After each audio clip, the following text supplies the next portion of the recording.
YourTV is proud to bring you once again Kiwanis TV Bingo. It kicks off September 6th at 8 o'clock, 8 p.m. that is. Our producers at YourTV say that the phones have been ringing off the hook the last little while, our bingo hotline, wondering when it's going to start. Here to talk about that from the Kiwanis clubs, we have Jack McKiernan. Welcome, Jack. Oh, thank you very much for having me. We're as anxious to get back to playing bingo as they are to play it. So it's coming back for sure.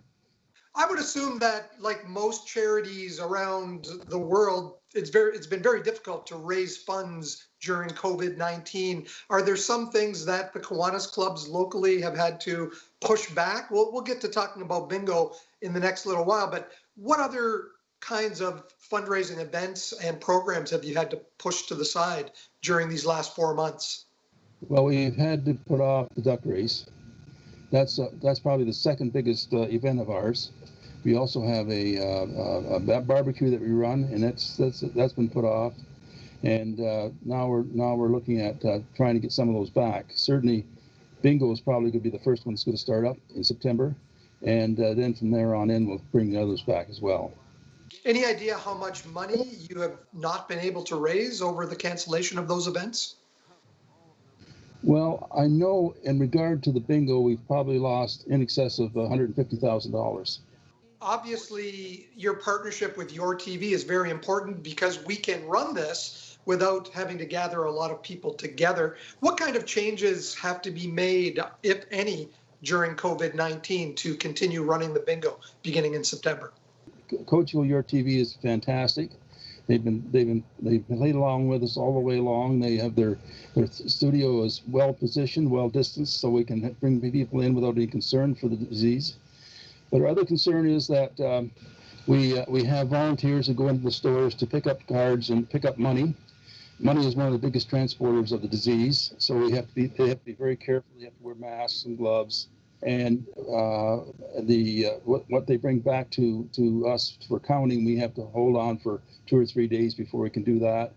But things like that's very different from what we're normally used to do. Did you have any problems acquiring the bingo cards during this time? I know we've heard a lot from different people about interruptions in the supply chain. Was there any issue getting the bingo cards for September? We buy our cards from a broker in North Bay. Who buys them? Whose his supplier is somebody down in Ohio, and that factory had closed down. And when we put our order in about the middle of June, I was told that the factory had just started up again, so we were just in time, thank goodness. But no, they'd closed down and they hadn't printed any tickets for a long time apparently. But they're back in business, and I got word the other day that the tickets are on the route to us, so that's good. That's good news. How much money have you raised through the bingo, the TV bingo, over the years? I know it started, your first year was 2005. So we're looking at the 16th year of running the bingo. How much money have you raised during that time? Well, we're running around between $450,000 and $500,000 a year in revenue. And our net profits are, well, for our club itself is running around between $80,000 and $90,000. But that's only our club. There's 3 other clubs now in the group.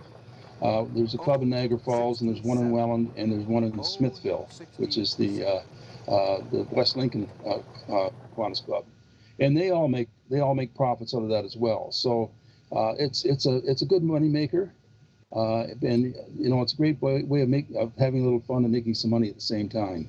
What kind of Kiwanis programs does it support? Each one of the clubs have their own charities. St. Catharines, for example, we have the food drive, which is held in November, the community care food drive, and we usually provide them with a trailer full of food, which costs us somewhere in the area of $11,000 or $12,000. We also continue to support the Kiwanis Aquatic Center, and that provides playtime for kids and their parents. We also provide, we also send out about between 10 and 12 scholarships to kids who have finished high school and are going on to further education. And these are $1,000 scholarships, and it's based upon need and ability to in their performance. So it's need and performance. As well as the fact is that we also provide United Way with money to do their after-school program, or sorry, their back-to-school program, which is they put together a whole bunch of backpacks for kids. And we also support the RAP program, which is, of course, a program for junior adults who are having problems staying at home. So that's what St. Catharines does. All very worthwhile endeavors. Jack, when will the cards be distributed to stores? When can people start to pick them up? And can you give us a basic idea of maybe a couple of different locations? The cards will be in the stores the 1st of September. All the Avondale stores throughout the Niagara region, right from Beamsville right around to Smithville, as well as there'll be in a number of other convenience stores as well. Anyone wondering what store is the closest to them, they can go to KiwanisStCatharines.com, and there's a website on there that gives a list of all the various vendors and where they're located. Thanks for joining us, Jack. And again, a reminder to our viewers, it's September 6th, 8 o'clock. Tune in to YourTV for the first edition of the 2020 Kiwanis TV Bingo. Thanks for joining us.